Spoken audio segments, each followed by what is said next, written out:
خب سلام بر دوستان علاقه‌مند به شطرنج. درس دوم رو با همدیگه شروع میکنیم. همینجور که میبینید ما 2 قلعه و 1 شاه از سفید، 2 قلعه و 1 شاه از سیاه رو از قبل براتون آماده کردم. توجه کنید، من میخوام نوع حرکات هر مهره رو به تنهایی خدمتتون عرض کنم. بعد که حرکات را به طور کلی یاد گرفتیم، همه مهره ها رو بازی کردن رو با همدیگه تمرین میکنیم.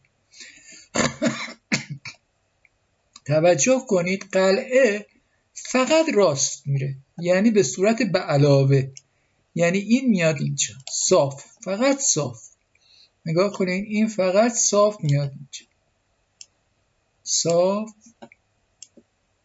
صاف صاف، فقط صاف. قلعه از روی هیچ مهره‌ای نمیتونه بپره. تنها مهره‌ای که میتونه از روی مهره‌های دیگه بپره اسبه. اینو یادتون باشه، هیچ مهره‌ای از روی مهره دیگه نمیتونه بپره الا اسب. و قلعه فقط به صورت مستقیم هست که میتونه حرکت کنه. نگاه کنیم، فقط مستقیم، فقط مستقیم، فقط مستقیم. یعنی شما میتونید بیاید اینجا، هر کدوم از مهره‌های اینجا، هر کدوم از این مهره‌های اینجا و هر کدوم از مهره‌های اینجا. توجه کنید، اگر این اینجا باشه، اینو بخواین بیارین اینجا نمیتونید، چون از روی مهره نمیتونه بپره. فقط میتونین بزنینش، نمیتونین از روش بپرین.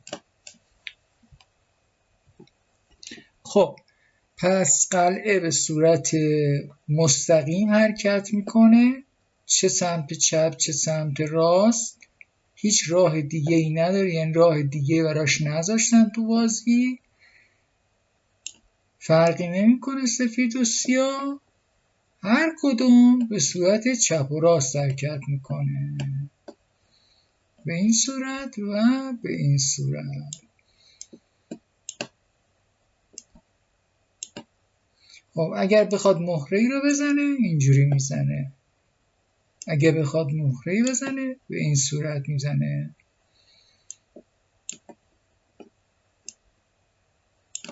خب حالا ما میخوایم ببینیم این قلعه رو میتونه بزنه یا نه.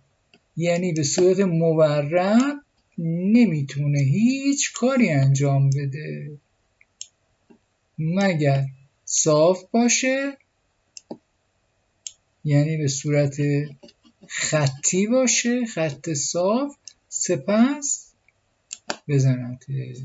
خب حالا میریم سر خونه شاه. توجه داشته باشید، در شروع بازی همیشه شاه سفید در خونه سیاه هست، ولی که اشتباه نکنید میگم شاه سیاه در خونه سفید. این یه قانونه، در صورتی که شما درست صفحه رو بذارید. یعنی چی؟ یعنی خونه سفید سمت راست پایین باشه و شما اگر میخواین بازی کنید جاتون رو باید عوض کنید، نه اینکه صفحه رو بچرخونید. بازم تکرار میکنم، خیلی مهمه، سفید خونه پایین سمت راسته. شاه یه خونه میتونه حرکت کنه، شاه یه خونه میتونه حرکت کنه از هر طرفی که بخواد. نگاه کنی، از این طرف، از این طرف، از این طرف، از این طرف، از این طرف، یعنی هر کدوم از این خونه ها رو که بخواد میتونه حرکت کنه، هر کدوم.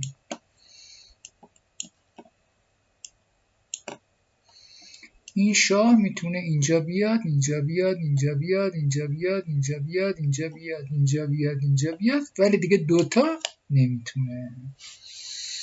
پس هر شاهی میتونه یه خونه حرکت کنه، اونم پیرامون خودش. هیچ حرکت دیگه ای نمیتونه بکنه. یه قانون دیگر رو در شطرنج خدمتتون عرض میکنم و اون قانونش 2 تا شاه در کنار همه. به هیچ عنوان 2 تا شاه در کنار همدیگه نمیتونن قرار بگیرن، چون در آن واحد هر دو با همدیگه کیش میشن، یعنی زیر ضرب قرار میگیرن. یعنی این میتونه اینو بزنه، اینم میتونه اینو بزنه. این تو شطرنج غیر قانونیه. یعنی 2 تا شاه در کنار همدیگه اصلا نمیتونن قرار بگیرن به هیچ عنوان.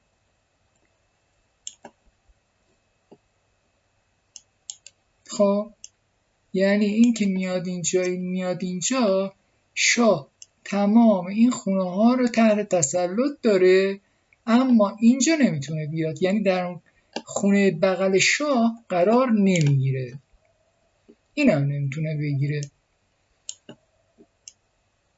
میبینی؟ شاه در کنار خونه شاه نمیتونه قرار بگیره، ولی در خونه های دیگه هر کدوم که دلش بخواد میتونه قرار بگیره. توضیحات بیشتر لازم داره، اما من فقط همین رو بهتون گفتم که قلعه به صورت مستقیم حرکت میکنه. میبینید؟ فقط مستقیم، نمیتونه از روی هیچ مهره‌ای بپره. یعنی اگه بخواد از روی بپره اینجا باید وایسه.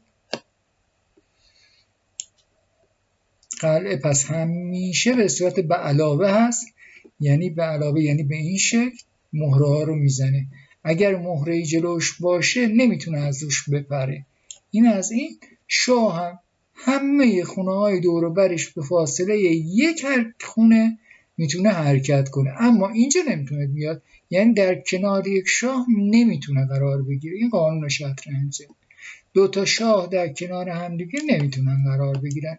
اینجا میاد، اینجا میاد، اینجا میاد، اینجا میاد، اینجا میاد، اینجا میاد، اینجا میاد، به اینجا که رسید نمیتونه. خب امیدوارم تو این درس شما تونسته باشید حرکت شاه و قلعه رو به خوبی یاد گرفته باشین. قلعه به صورت مربع میزنه بدون که بپره، شاه هم یک دونه، فقط شاه یک دونه میتونه بازی کنه، ولی در کنارش نگاه کنید یعنی اینو میزنه، اما در کنار هم نمیتونن قرار بگیرن. این میاد اینجا ولی این دیگه اینجا نمیتونه بیاد.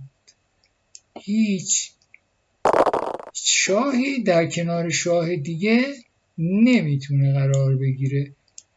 یه خونه دور و برش تحت کنترل داره، ولی دیگه در کنار هم دیگه نمیتونن قرار بگیرن. خب اینم پایان درس دوم.